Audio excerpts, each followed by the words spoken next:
Hey class, so here I am up on top of the roof where we have a radar array mounted as well as some other antennas. You see, this is a what they call a 4-foot Furuno radar array. Most all radars will have some sort of tag on the back that will have model numbers and serial numbers and other information. This guy is what we call a Furuno radar model DRS4A. Usually that 4 indicates what they call the length of the array. So like a 6-foot array would be a DRS6A. This guy, if we were actually to measure it, just so happen to have a tape measure here. If we actually measure the length, you'll see it's actually not quite 4 feet, which is where my thumb is. It's more like 3.5. Plus or minus 6 inches. Still, I think it's considered a 4-foot radar array. They make, Furuno used to make a really small one in like a 2-foot array. They called it the baby radar. Anyways, it was cute. I don't know if they still make it or not, but I've taken a lot of them off and put on radomes instead.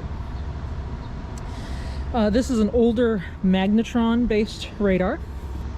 It is an X-band radar, which, as you remember in the lecture, is the preferred type of radar for recreational boats. It gives you a better target resolution, but can't get out as far as an S-band. S-band radars are what you see a lot on big commercial ships, and actually a lot of commercial ships will have both a S-band for distance as well as an X-band for target resolution.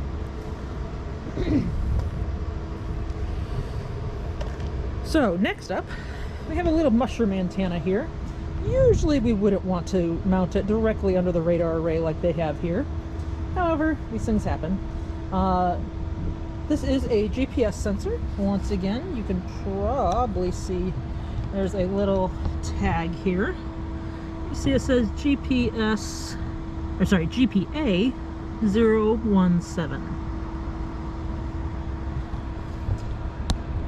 It used to be that these little mushroom antennas were basically GPSs, but now they are also putting Wi-Fi sensors as well as Sirius and XM radio, heading sensors, and all kinds of things in these little mushroom antennas.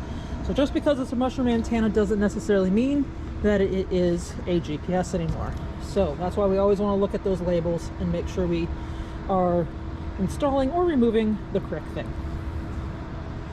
We back up here, you'll see another big pole that goes about 4 feet in the air. And up top, it's a weird looking sensor.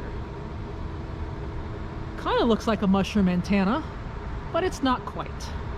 Has an opening through the center.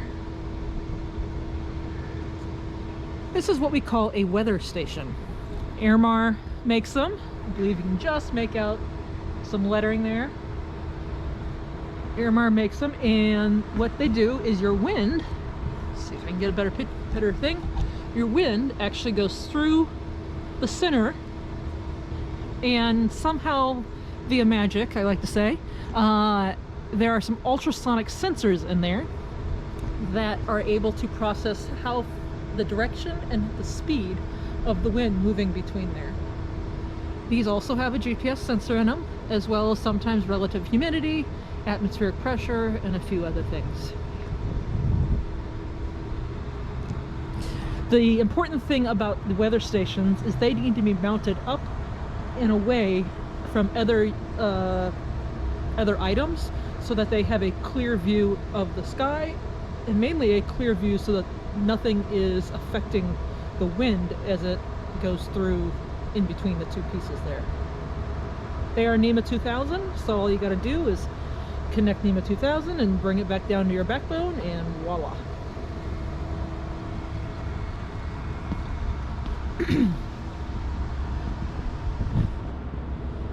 Next up, we have two big antennas. We got one 8-foot antenna on the right there, and we have one, probably 16 to 20 foot antenna going sky high there. This guy on the right, the 8-footer, is a VHF antenna.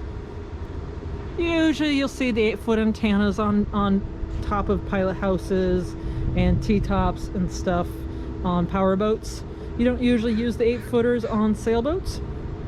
What we use on a sailboat is what we call a whip antenna, and it's like a 3-foot stainless steel piece of metal that we screw onto the top of the mast.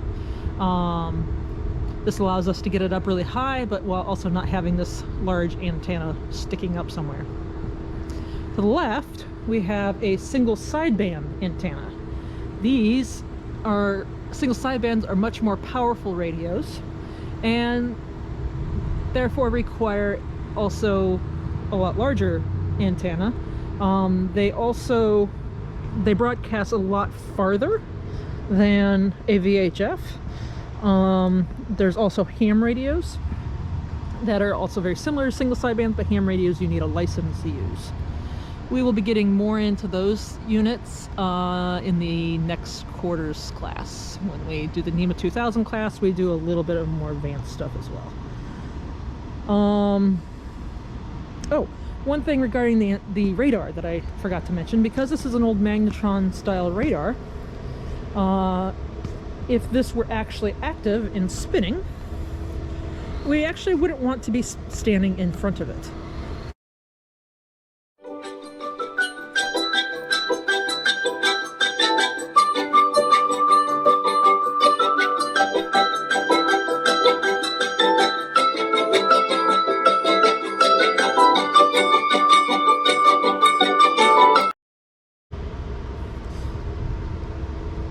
The other thing you'll notice around us here on the roof is we have a lot of metal parts.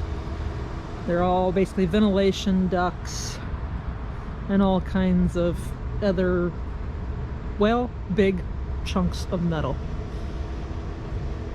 If you've taken a look at the Fruno radar screen down there, you will notice that usually you get a lot of, well, jibber jabber. You don't see much when you're using that radar, and that is due to basically all this metal up here. As the Fruno radar shoots out a beam and it's reflected back, it's just basically bouncing off all this metal, and that's why we get such a horrible radar image downstairs. If this were mounted higher, we would probably be able to get a better view.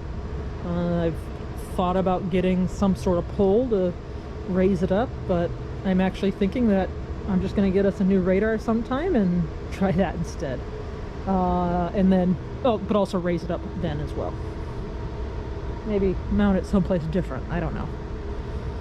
For those of you guys who are wondering, since we were up here at night, I couldn't really show you, but the roof here is, Beamer's probably told you, is covered in solar panels.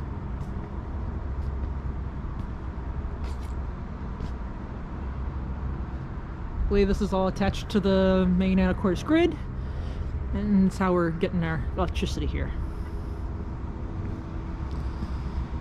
Alright, so that's about it for up here. We have the radar, the GPS antenna, the weather station, a VHF antenna, and our single sideband antenna shooting way up there. Alright guys, that's what I got. If you got any questions, you know where to find me. See you later.